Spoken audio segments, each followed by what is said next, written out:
Oh shit, we're gonna cut it. 10 seconds. Coming on in 5, 4, 3, 2. Welcome to Taboo Talk here on Accelerated Radio every Tuesday from 6 to 7 p.m. Taboo Talks is a show dedicated to creating a safe space to have courageous conversations about some of society's most taboo topics. This week's topic is very important to me because I am blessed to have very special men in my life, not only my own stepfather, but many of my friends are single fathers and very active fathers. This week's topic is fatherhood. And some of you might be listening and you might be thinking, well, TiffTalk, that's not very taboo. But let's think about it. The song I just played was about mamas. I sat here with A+ in the studio thinking about what song we could play about fatherhood, and Dance with My Father was like the only song we had, y'all, that came to mind that was about fathers. So here's one little tidbit. If you can think of a song that is about fathers, that's positive fatherhood, please hit us in the comments on Instagram or YouTube or on Accelerated Radio app, the Spreaker app, and we're going to shout them out as we go throughout this episode, because we realize this whole topic is taboo because we talk about mamas all the time, whether mamas are done wrong, how great mamas are, how, divine femininity, all of that. And in that whole conversation, often is lost the dialogue of how important fathers are, their role, and how many of you are out here actually being extraordinary fathers. So to join me in the conversation, I have Marcus Champion coming to join us in a little bit. He'll be in studio. Marcus is a father of twins, y'all. Twins. I think his babies are 2 now. They're the most adorable, active things you've ever seen. But he's going to talk about what it is like to be a married black man, lives in the home with his 2 twin children, talking about fatherhood. But before Marcus gets here, I'm going to be joined by, first, a friend of mine, Salah. And I love this man because he's a super father.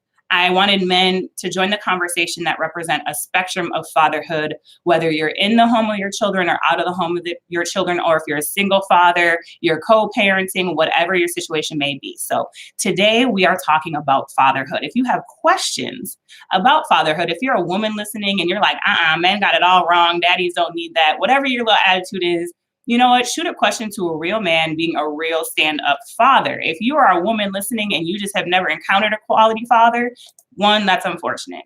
But 2, that is not the real dialogue. I can tell you personally, I've been blessed by extraordinary men in my life, whether it be friends, uncles, my grandfather, my stepfather. There are wonderful men out here stepping up to the plate every day. And I truly feel like we do not exemplify them enough. So let's be joined by Salah. Hey, boo. I'm well, thank you. Thank you for joining the conversation. So oh, thank you. Well, for the people listening, they may not know, anything about you, like what qualifies you as a dad or what kind of dad you are. So can you just let the people know, how many children do you have and how old are they?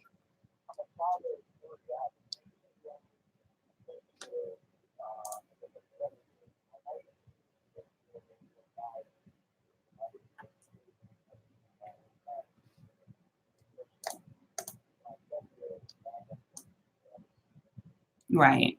So let's start with, when you were married, what was it like to be a father in a committed married relationship?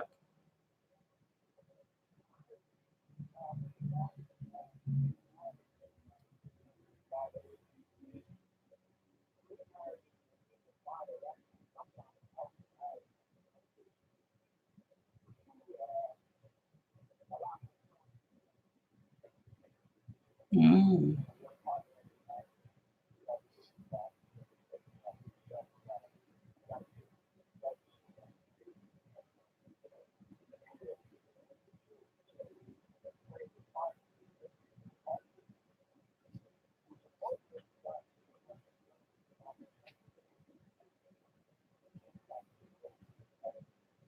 That does make sense. And I know you personally, but the people listening don't. So you're actually a highly involved father. What does it look like now with, I know your youngest son, you're very active, and so you take him everywhere. What kind of activities is your youngest son involved in now?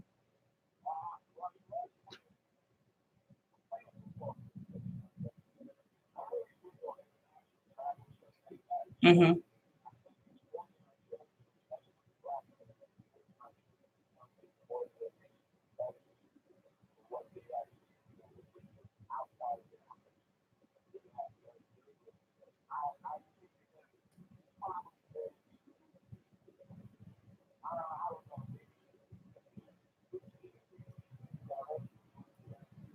Right. Come on.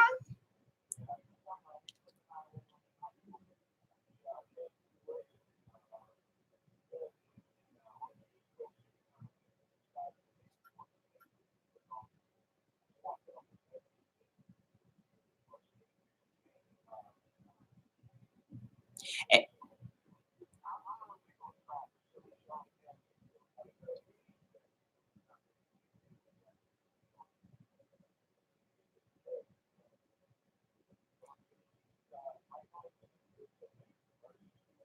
Right.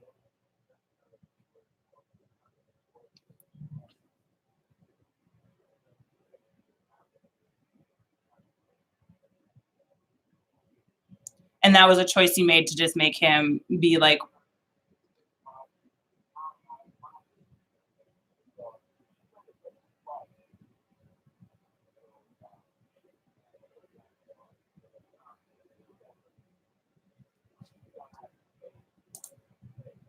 mm-hmm.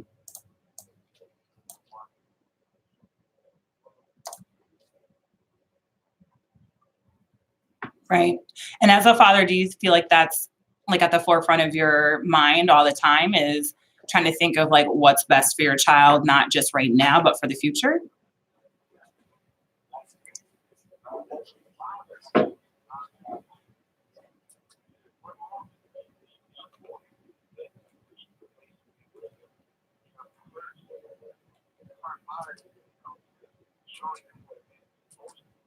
Right.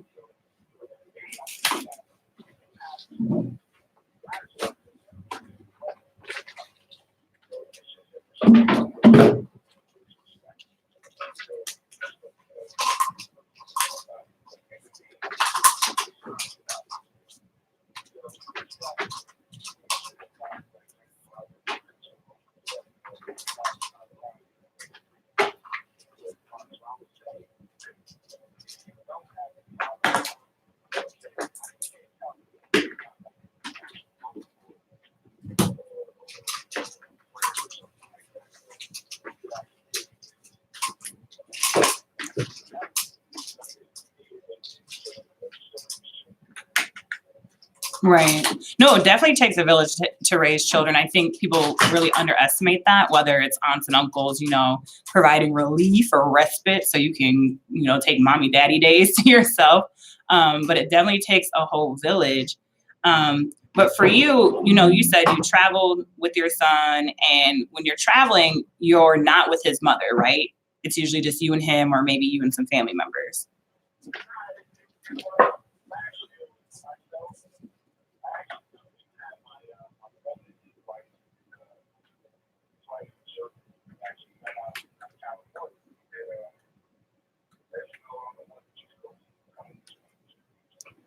Right.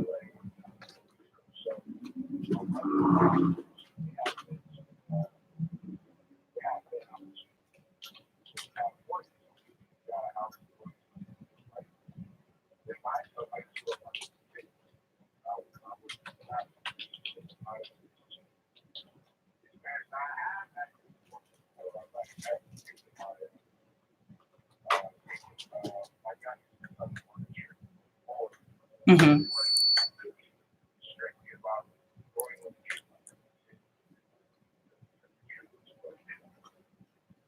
Right.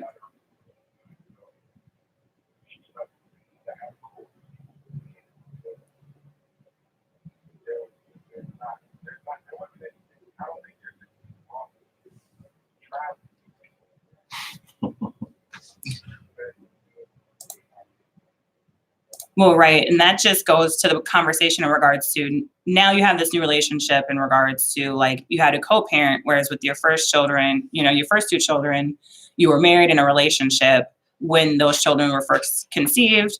and you were in the relationship, obviously, when your youngest was conceived, but speaking towards like, obviously co-parenting, you took your ex with you on a trip, even when you weren't together. That's kind of extraordinary. Most people wouldn't do that. So what does it take to manage that kind of arrangement?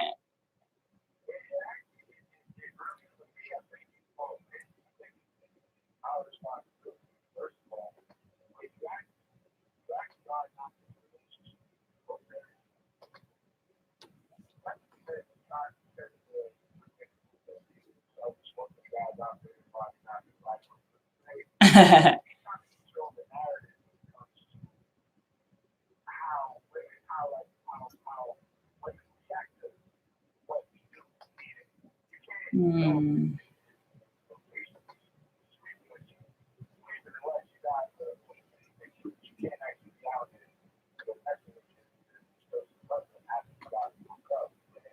right.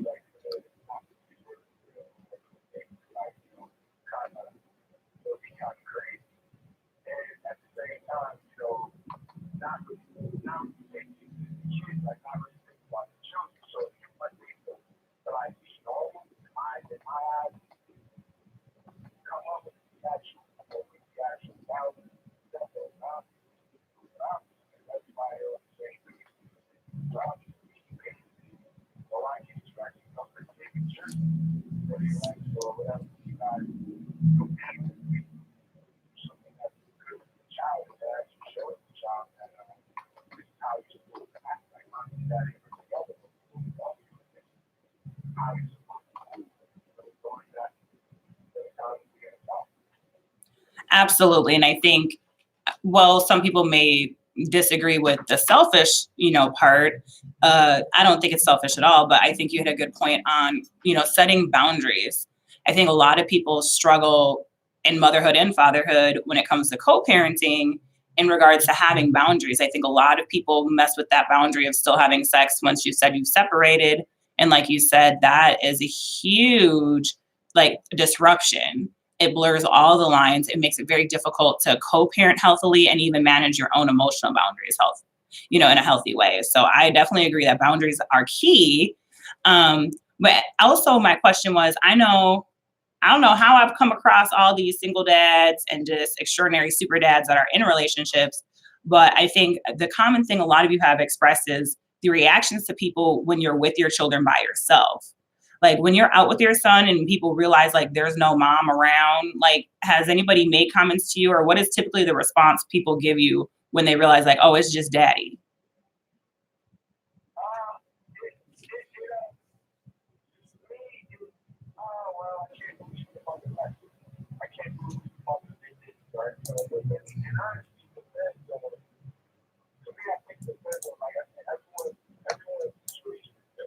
Right.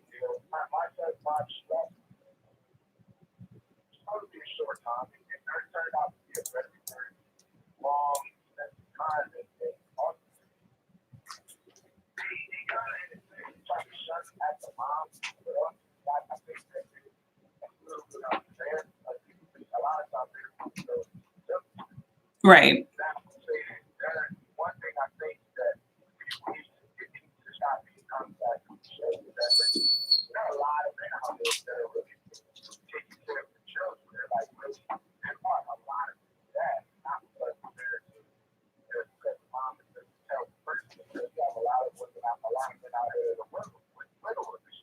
Right. Right.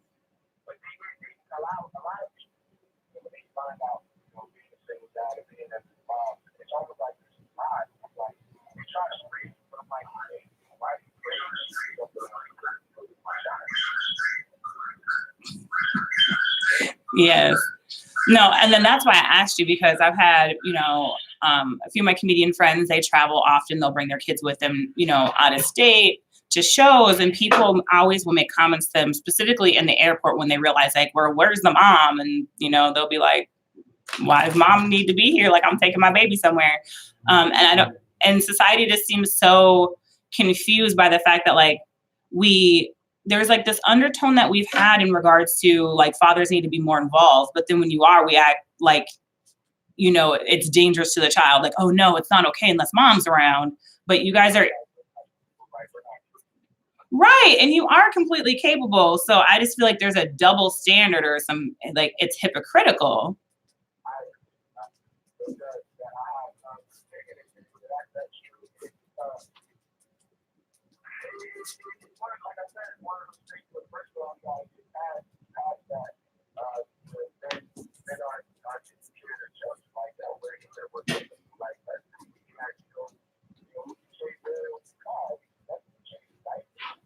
Right.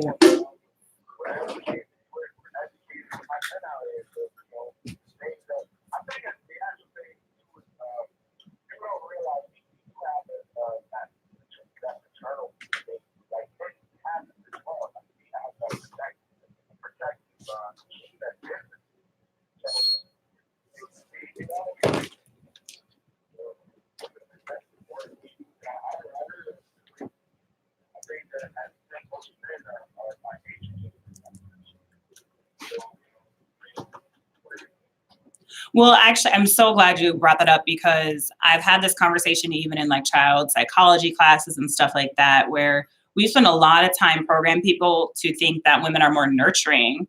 But the weird thing is, well, women are natural nurturers. Not every woman gets that gene. We all know there's some women that are just not very maternal, and then the same thing is that although men are kind of, wired to be providers, part of that being a provider is also being nurturing, to attend to a child is part of being a provider. And so I've seen a lot of men be way more, tentative to their children than the mothers. So I think it's just a really bad mindset for people to get into, because it also compartmentalizes the parenting, So like, I remember telling my ex, when we were thinking about maybe, just even getting ready to possibly have a child, is that I had realized his upbringing, his father, he idolized his father. And you should, like, he was, good Black family, mom and dad in the household, awesome. But the one thing was that his father admitted to never having changed a diaper. And I was like, right, facts, right? Thank you. So I was like, hold up. And so I had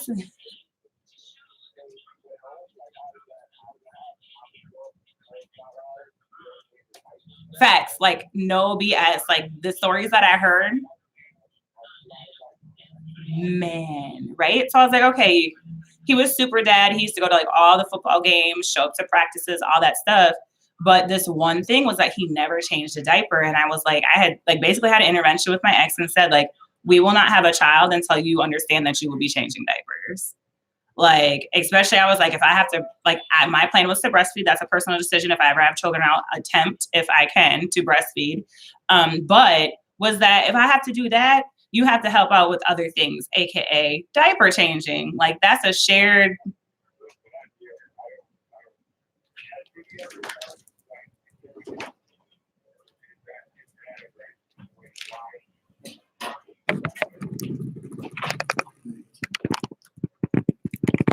Hold on. Sorry, Salah, just a moment. We had a guest join us in the studio, so give me just a second. Oh. Okay. So yeah. So his reasoning was that his dad never did it. His dad never gave an excuse or like I should say explanation, not an excuse. That's scapegoating right there. But yeah, he never really explained why. That was just something he didn't want to do. And I was like, well, listen, I was raised in a much more collaborative family. Now, neither one of my grandfathers changed diapers, I don't think, but like my papa, my stepdad, has changed all the grandbabies' diapers at some point. And like I come from a huge family. I mean, humongous family on my stepdad's side of the family. And every one of my cousins and aunts and uncles all change diapers. It's like you said, it takes a village. Like literally you just show up to events and people are passing babies around. So everybody knows how to do everything because it really takes a village. And so, yeah, I was just like, no, we can't even talk about procreation until you show me, like, when you got to pass the diaper changing test. Like, let's get us a baby and show you how to do the thing, because I wasn't about to get pregnant with a baby and be stuck doing all the things. I was like, listen. So, yes. In regards to fatherhood, I know you and I have had many conversations about fatherhood just recently in general. And so before I let Marcus come in the conversation, because I know he doesn't have to worry about this next topic, because I know his situation was something drastically changed via Facebook and I didn't see it, is family law. Now I know this is sensitive for you, so we just gonna tread lightly. So you could just say, "Time out, Tiff, get out my business." But I'm gonna form this question in a way that makes sense. Is the family law system in regards to custody and child support is maternally based. It's one of the few things in our system that is, well, not few things. Okay, our system is very maternally based. And so in regards, I know, especially in the Black community, most men try to avoid going to family law court at all costs.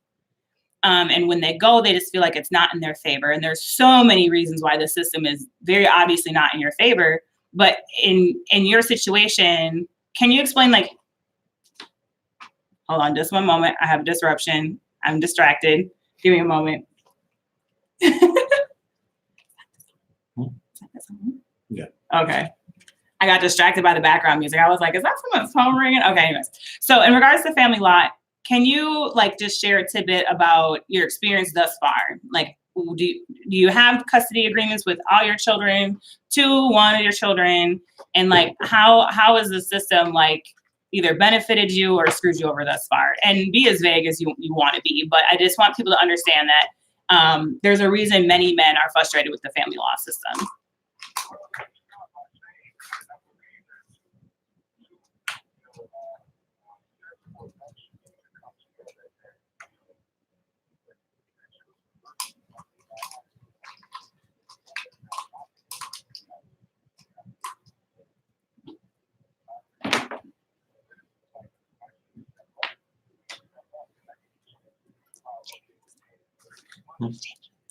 Change the song.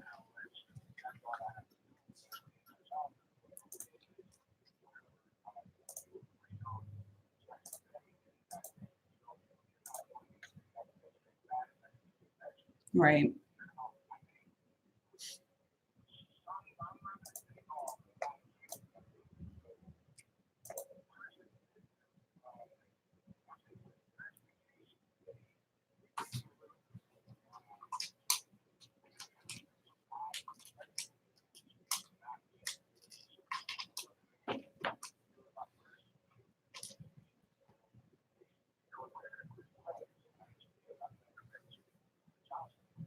Right.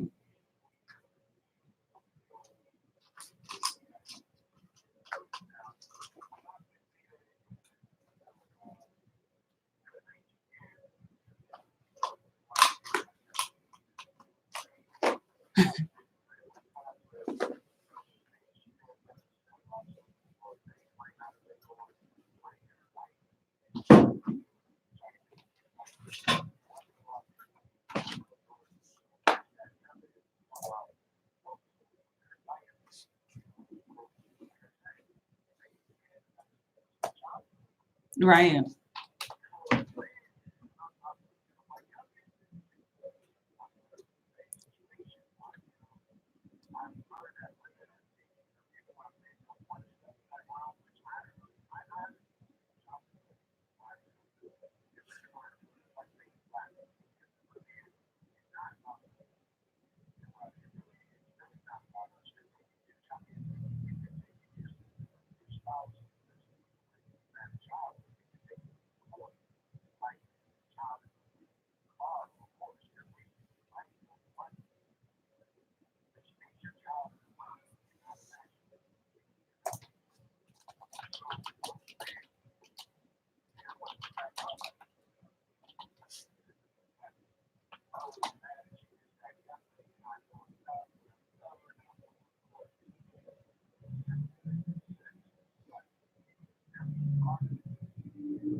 Right. Well, you hit a good point on the like property part.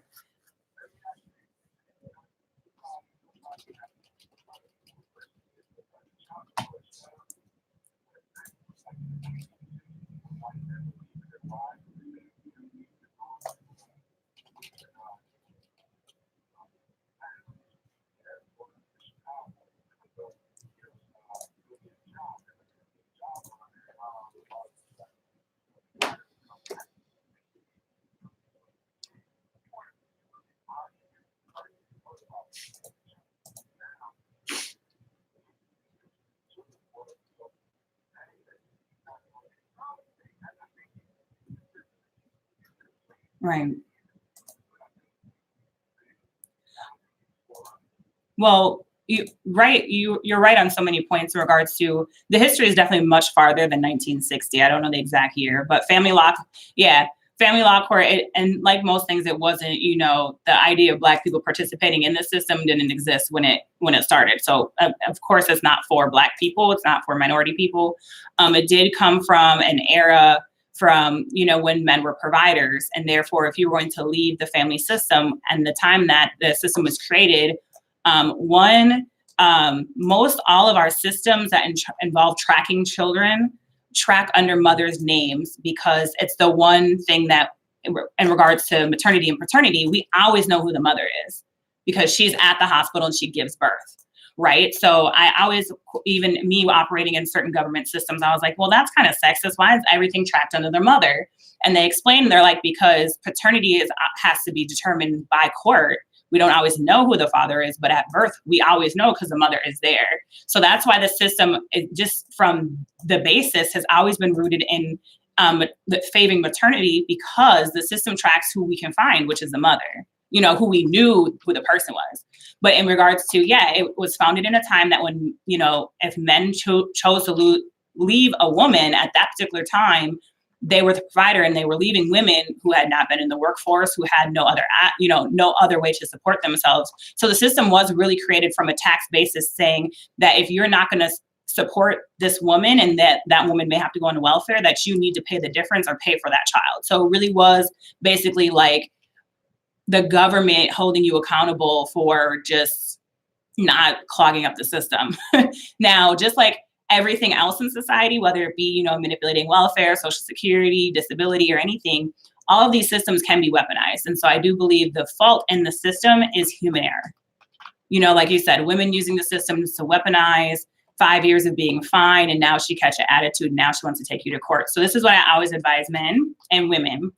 And it sounds harsh, but our society has just led us this way, is to treat birth, especially if you're not married specifically, and I encourage people getting married to do this too. Everybody should have a prenup. Everybody should basically have a paternity prenup. Like, you should negotiate the terms of what co-parenting looks like before the baby ever comes out that womb. And I always tell people you should negotiate these terms when you still like each other. You should have this conversation, just in case we ever not be together, although we love each other right now and I can never imagine that. But in case for some reason we're never together, this is what I want co-parenting to look like. And I tell people this to do the same thing with navigating prenuptial agreements. You want to navigate and, negotiate what that looks like while you still like each other. Because I promise you, if you ever get to the day where you need to separate, it's not going to look or feel the same and doesn't have the same intention and motivation. So I definitely encourage people that if, you get pregnant and that's not the person you really think, you're going to be with, that you should start negotiating those co-parenting terms sooner rather than later when you still like each other. Yeah. Right. Okay. But since I have Marcus in the studio and he does have a unique, different perspective. Also, because you babies is so little. How old are your babies? They just turned 3 last Sunday. Okay. So Marcus has 2 children. They're both 3 because you had twins. And I said you because you was in the whole situation. So what I want to give a visual to in regards to fatherhood is to bring it all the way back to, it's Natalie, right? Yeah. When Natalie was pregnant and you guys found out you're all having twins, what did your role immediately become when you were the soon-to-be father of twins while she was pregnant? What were your duties? What were your expectations even during pregnancy? Basically, what I did was, outside of just keeping her cool, because for the most part, most of the pregnancy, she was good up until the last 2 months, and then things just kind of changed. But, I was just trying to figure out navigating their space, because at the time we were living in a 2-bedroom house Mm-hmm. that we were renting from her parents. And so one of the rooms was an office that we had. And so we had to kind of change that space for the kids and just figuring out, what we're going to do in terms of the furniture, in terms of flooring, in terms of the whole nine. And then also really just figuring out the day after, because it's a completely foreign thing before that. And so did your whole life change literally day one? You tell me when they were born? Mm-hmm. The second they were born, I think I was in shock, like for probably the first 30, 40 minutes, because when they were born, I'm a photographer. So well, I was going to ask, did you witness the birth? Well, she had a scheduled C-section. Okay. So, I was there and I had my camera. So once they pulled them both out, I took my pictures, and then I'm just kind of sitting there lost in my head. I'm just lost. These are my humans. And then, they took us to the after room, and then the kids started crying, and they wouldn't stop crying. And I'll tell them this when I get older. Like, I have no shame saying this. I was like, we should have kids. Like, that's immediately, within 30 minutes. Because they were like, they were crying, and we couldn't figure out how to get them to stop crying. Like, we didn't know, because Natalie was adamant about breastfeeding. Mm-hmm. And so trying to do that initially was really hard. Well, with twins, it's hard with one baby. So what were some of the difficulties, even like from the father looking, from the outside looking in, like what was that experience trying to like support her in breastfeeding twins? It was tough because she was having a rough time, at least for like the first about 2 weeks or so.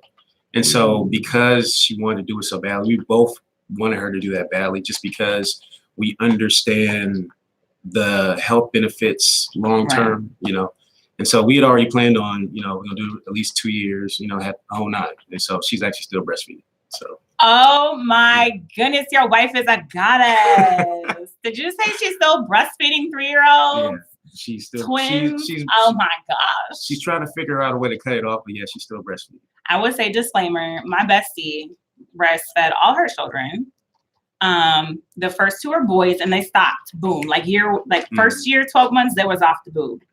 Now my goddaughter, she's 6, and she'll try to across the breast. So she be trying to attach the titty. I'm not gonna lie, attack it. So wherever her boundary is, she might want to set it now, because she's trying to cut it off. We said 2, and then this whole past year was trying to figure out a way to just cut it off, but they just won't stop it. So now she just kind of will take a day and just cut it off.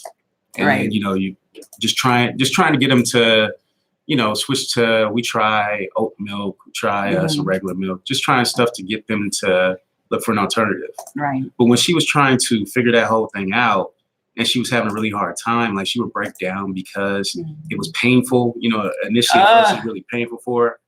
And so I didn't really know what to do other than just, be there. And if she would try and then was having a rough time, and then, I'll just take the kids, help the kids, and, just trying to be there wherever I can. And luckily, because of the groups that she's associated with, there was a lady that came to our house and gave her really good tips in terms of a lactation specialist, a lactation consultant. And so she came in and gave her good tips to help her get started. And once she got it, she not only was she intent on breastfeeding them, she was intent on tandem breastfeeding. Oh my goodness. What? We're having a whole separate show with Natalie in this. Oh, she's just on a whole nother. She was tandem breastfeeding. Yeah, for y'all that don't know, that means both at one time, like a gangster thug. What? So once she figured that out, it was off to the races. She's been good ever since. So they're extraordinarily bonded, I assume, then. Yeah. All 3 of them. Mm-hmm. Okay. Yeah. So how many diapers have you changed? When they were born, I probably changed the first 20, 30. Well, because she probably couldn't. She couldn't, because she was in pain. She couldn't get up. Mm-hmm. And then I really wanted to learn, because at first I was before they were born, I was I ain't changing no diapers. Because I don't do bad with visual stuff, but smells mess with me. So I'm I ain't changing no diapers. This man said he wasn't going to change no diapers, and then he had twins, y'all. So you weren't going to change no diapers? I was I ain't changing no diapers. But then, that day when they were born, it's they talk about all the instinct that's inside you. It just started to click. you know, and so I just kind of kicked in, especially since she was handicapped by the C-section and the pain. And so it just kind of kicked in, and I just started doing what I needed to do. And so at this point, I probably changed close to 1,000 diapers. I'm sure it's well over 1,000 Yeah, diapers. it's probably. They're 3 years old. You've lost count. It's an infinite amount of diapers. It's nothing now. Like, well, they're to the point now where they're really getting into. They've been in pull-ups and now they're getting into underwear. So we're even getting away from diapers now. Oh, come on, potty training. Oh, they're potty training. Hello. Yeah, they're potty training. They want the real underwears. That's amazing. So I do have to call attention to something because I feel like I think we've had a conversation, but maybe not. You are like half a person now from when I first met you. Yeah. How much did you weigh when I first met you, roughly? When I was working over doing what we were doing, I think I was at that time I was probably like 340. 340 pounds. How much are you roughly? Are you now? Well, at my highest I was 360, and so now I'm down to about 240. So I lost about 120 pounds. Is that at all direct or at all related to your children and having children? Nah, well, kind of, because before they were, before they were born, I kind of started to switch things up. Not necessarily in terms of diet, because I was always kind of cool in terms of what I ate, but I started to work out more. And so leading up to them being born, I started working out 5 days a week and just kind of started up that routine and just started going hard with it, pretty much. Do you think it helps being smaller, like healthier, keeping up with them? Yeah. Oh yeah, most definitely. Most definitely. And, I understand the health concerns within our community in terms of heart issues and hypertension, diabetes. I work in life insurance, so I understand. Right. I work in life insurance and I work, around here in LA. So I'm sitting down with older Black people all the time. And it's rare that I sit down with somebody who doesn't have something. And so my dad died when he was 65. And I was just intent that, I got to be around as long as I can, as healthy as I can for my kids. Oh, that's a good way to look at it. I'm like, I was just curious. That was my own personal question. Like, is it correlated? Is it not correlated? How is it correlated? A little bit. Right? But it's more so because I've been kind of a big dude my whole life. And I was like, I'm just ready for a change. Just ready for something different. Well, you look great. And I was like, I think I've seen you one other time since you started losing the weight, but I think this is the smallest I've seen you. So I was like, I'm going to ask about this real quick. But I know I asked a lot as well in regards to, like, do you ever take the twins out by yourself without Natalie with you? All the time. Okay. I usually pick them up from daycare every day. And it's pretty normal that we'll roll to the store or to Target or Costco or something. And I'm out with them, solo all the time. I'm actually out solo more than she is. Right. And do you ever get comments?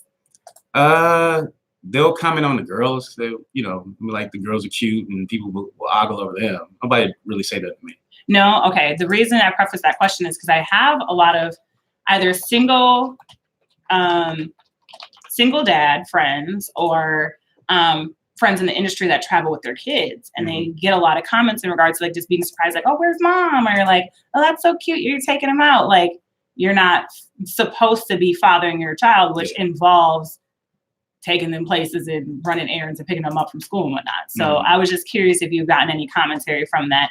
But you guys are also really active in the community too, so maybe your context is different. Yeah, honestly, now I think about it, nobody's ever really said, other than the common things of, oh, you got double trouble or something like that. Because you got twins. Because I got twin girls. Like, oh, you got a shotgun. Like, I do. But that's mostly what I get. But it's back to that instinct thing. I remember when we brought them home, it was like 2 days or 3 days after, because one of the girls had a heart murmur when she was born. And so she had a doctor's appointment like right after we brought them home. And so Natalie, trying to be Supergirl, was taking her pain meds as needed instead of just taking them. Right. And so she had an episode where she was in a lot of pain and we had this doctor's appointment. So I had to pack up one of my girls, 3 days old, 4 days old, and go solo to a doctor's appointment. To a heart doctor appointment. Yeah. And were you just shitting bricks or what? Like, how was that? I'm the type where unless the ship is sinking, I really don't panic. It's like I just kind of deal with it. That's good. Now, I forgot to ask Salah this, but did you have a father present in your life? Yeah, I grew up with both my parents. They were married. Right. So do you feel like having a father present influenced how you chose to father your daughters? Somewhat, because I'm a man, and me and my dad had a different dynamic. We were both very headstrong, and so there was a lot of headbutting. So my teenage years into my early 20s, I'm not gonna say we didn't get along. We didn't have the best relationship. And so a lot of what I look at in terms of parenting now is kind of looking at, he gave me a lot of wisdom and a lot of good things, but I also look at things that I don't want to mimic when it comes to him. So right. So that's one of the examples I wanted to pull from was, in my experience, I do have a lot of like single dads or fathers that I know that are great fathers themselves now, extraordinary, like super dads over the top, and they didn't have fathers. And I think people are really confused by that. Like, well, how do you know to be a dad if you never had one? And he's like, well, I'm going to be all the things that I never had, and I think people like forget about that. You can pull from like, well, what would I have liked my dad to be at? What would I have liked my dad to say in this moment? You don't have to have something in your life to be able to figure out how to do that well yourself. My dad, he was, even though he came from old school and, we really butted heads in a lot of ways, he was really a loving dude too. And so just using his example, and then, my mom, like, kind of, what's the word I'm looking for? She overcompensated to make up for it. Oh, okay. And so I just kind of drew from both of them in terms of how I wanted to be with my girls, That's good. I think we have a caller. Please call. We're going to take them in because if it's who I think it is, I wanted this person to call in, but let's see who it is. Can you tell us your name and where you're calling from? Yes. Hi, Barry. People didn't know. I didn't introduce you're going to be on the show in case I actually like make connection with you. So Barry is a comedian, also an actor. Can you tell them, Barry, what's the new show that you're on?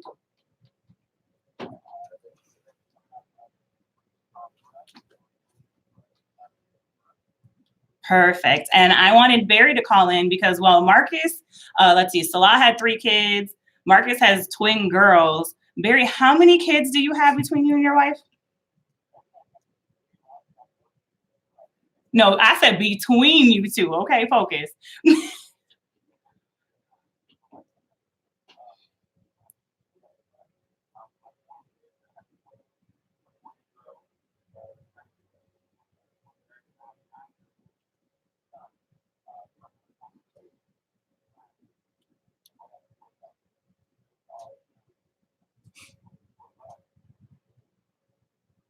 Right. And so we were talking about fatherhood and how there's just kind of this double standard that we always talk about how fathers are absent.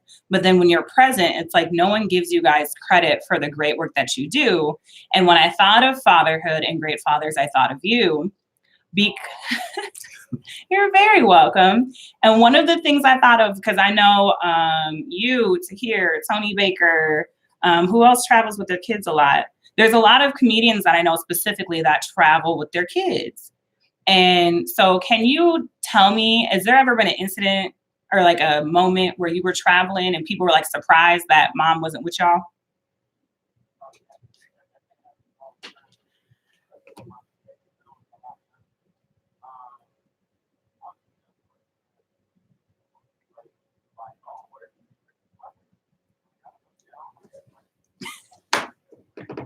Right.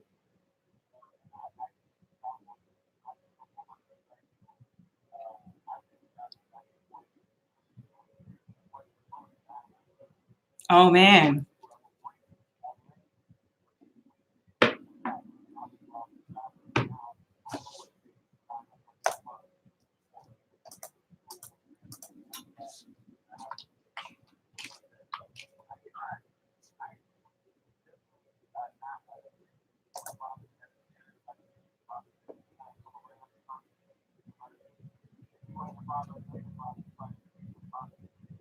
Right. Oh.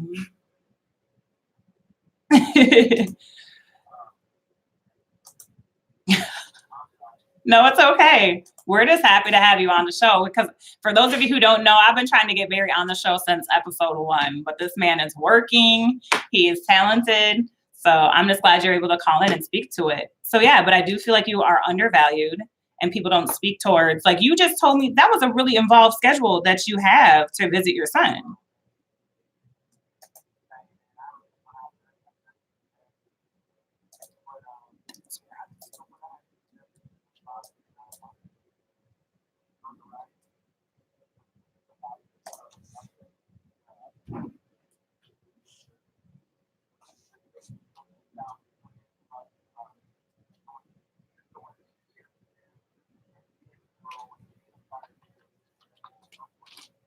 Right.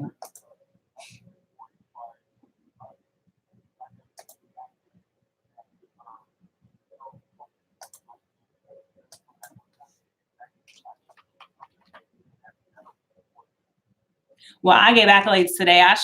I'm going to spend the rest of the day shouting out all the good fathers that I know because I know you, because I know you guys don't get it enough. And I know like we shower on mothers all year round. Like, okay, we give mothers Mother's Day, but we do shower them all year round. Even Valentine's Day, I'm like, okay, you know, men, it's really adorning to women. I'm like, how about we adorn back on these men? So I just wanted to give a moment to this because I know so many great fathers. And in regards to that arrangement that you do, you're traveling back and forth at least once a month to Chicago from LA. Like, do you have a formal court agreement or is that just verbal between you and the mother?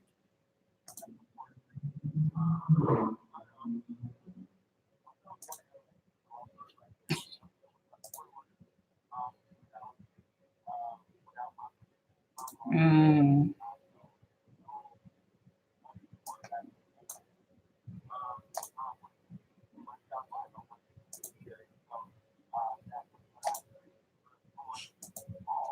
Right.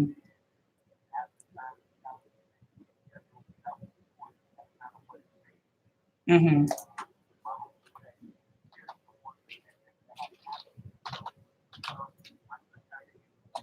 Right.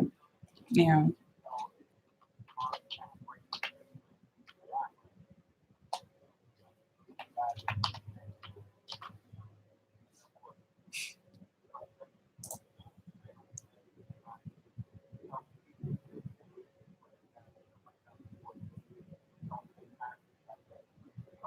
Right. Well, okay, and I was speaking with another gentleman earlier, my friend Salah, and he's just starting the family law process. So to give it, for people who are not familiar, these agreements, even to get the preliminary agreement, can take a very long time. Can you just like put a time frame on how long, just to give perspective to people who maybe don't understand?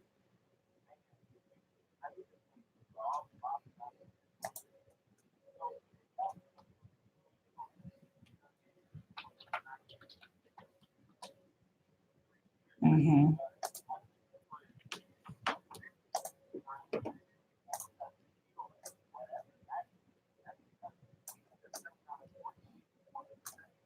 Seven years.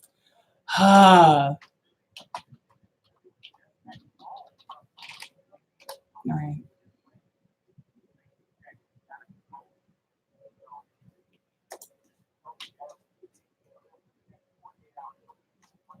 Right.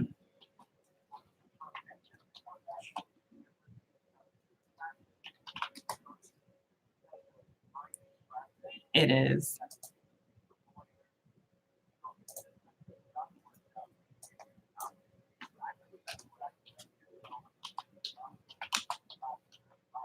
Right. Right.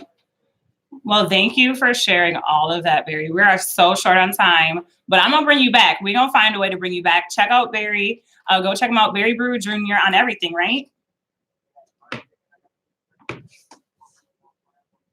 And it's amazing. I watched it. Pay for it. I always pay people for their services and for their talents. And then also check out Marcus Champion at Champion Photography, correct, Marcus? Championship.photography on Instagram, champ310photo.com. Perfect. And then as you know, follow me at TiffTalkTV on everything. And we're here with Taboo Talks every Tuesday night from 6 to 7 p.m. on Accelerated Radio. Let's go.